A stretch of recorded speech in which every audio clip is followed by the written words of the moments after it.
सिंध दातारन जो ॾेउ आहे। सूर्य ऐं सखी सरदार हिन सरज़मीन जी सूंह रहिया आहिनि। पुराणे ज़माने में हितां जा 10 दातार मशहूर हुआ जेकी माण्हुनि खे दान ॾींदा हुआ। संदन दर तां को बि सवाली ख़ाली न वियो। अहिड़नि मां विक्यो दातार बि हिकु मशहूर सखी आहे जंहिंजी सखावत खे सुघड़नि दर दर करे ॻायो आहे। विक्यो दातार चनाई ॿेले जो धणी हो। वटसि 70,000 मींहूं हुयूं जिन जी संभाल वसाए नाले हिकु मेहार कंदो हो। मेन खां सवाइ उठ, बकरियूं ऐं रिढूं भी हुयूं। हू पंहिंजे माल जी सार संभाल ऐं बीमार फरनि जी मलम पट्टी बि पाण कंदो हो। हू सखी मर्द ऐं दान ॾींदड़ हो। हुन जी सखावत मुल्कां मुल्क मशहूर हुई। हिक दफ़े जी ॻाल्हि आहे त समंग नाले हिक चारण वटसि अची सदा हईं त मूंखे पेरुनि जी लप घुर्जे। इहा पेरुनि जी मुंद कान हुई। सो विके सम्झो त चारण खे इहा कंहिंजी चुर्च आहे जो अणमुदायती शइ जी घुर पियो करे ऐं अहिड़ीअ तरह मुंहिंजी नेकनामीअ खे धकु रसाए रहियो आहे। इन करे हुन छा कयो जो सोनारा घुराए सोन जा पेरूं ठाहे उन्हनि खे चाश में ॿोड़े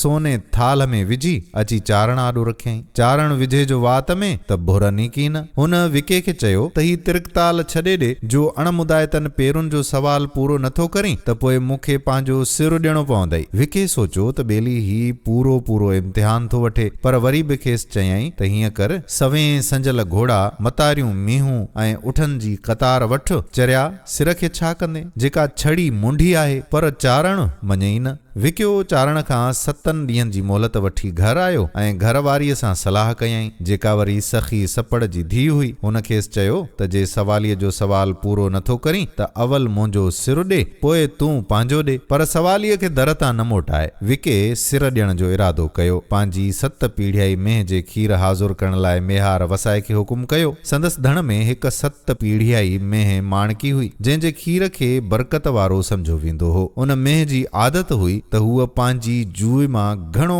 परे निकिरी वेंदी हुई, पर जॾहिं मालिक हकल कंदो हुअसि त जिते बि हूंदी हुई पहिरें सॾ ते अची निकिरंदी हुई। असुर महल विके जे सिर ॾियण जो वक़्तु आयो। वसाए मेंह खे सॾियो, पर माणकी 70,000 मींहुनि में अलाए कहिड़े हंध ऐं केतिरो परे हुई। चुनाई ॿेलो त हो सवें एकड़नि में पखड़ियल। वसाए ॿीहर मेंह खे सॾियो त माणकीअ जी रंभ संदसि कन ते पई। हू ख़ुशि थी चाॾी खणी ॾिसण लाइ जीअं वटसि पहुतो त इहो ॾिसी हैरत में पइजी वियो त माणकीअ जे कुंढनि सिंगनि में हिक लाम ताज़ुनि पेरुनि सां ॾटियल फाथी पई आहे। बसि साईं, ख़ुशीअ मां टपा ॾींदो उमालक विके वटि आयो। खेसि मुबारक ॾींदे चयईं त अलाह ताला तोखां जेको पंहिंजे नाले में सिर क़ुर्बान करण वारो इम्तिहान पे वरितो, उन में तव्हां कामयाब आहियो। मौला साईं मेंह जे मथां तव्हांखे अणमुदायता पेरूं मोकिले पंहिंजी ख़ुशीअ जो इज़हार कयो आहे त विके दातार उन महल सोने थाल में पेरूं विझी समंग चारण हवाले कया। दोस्तो, कलामे पाक में आहे त अमलनि जो दारोमदार नियत ते आहे।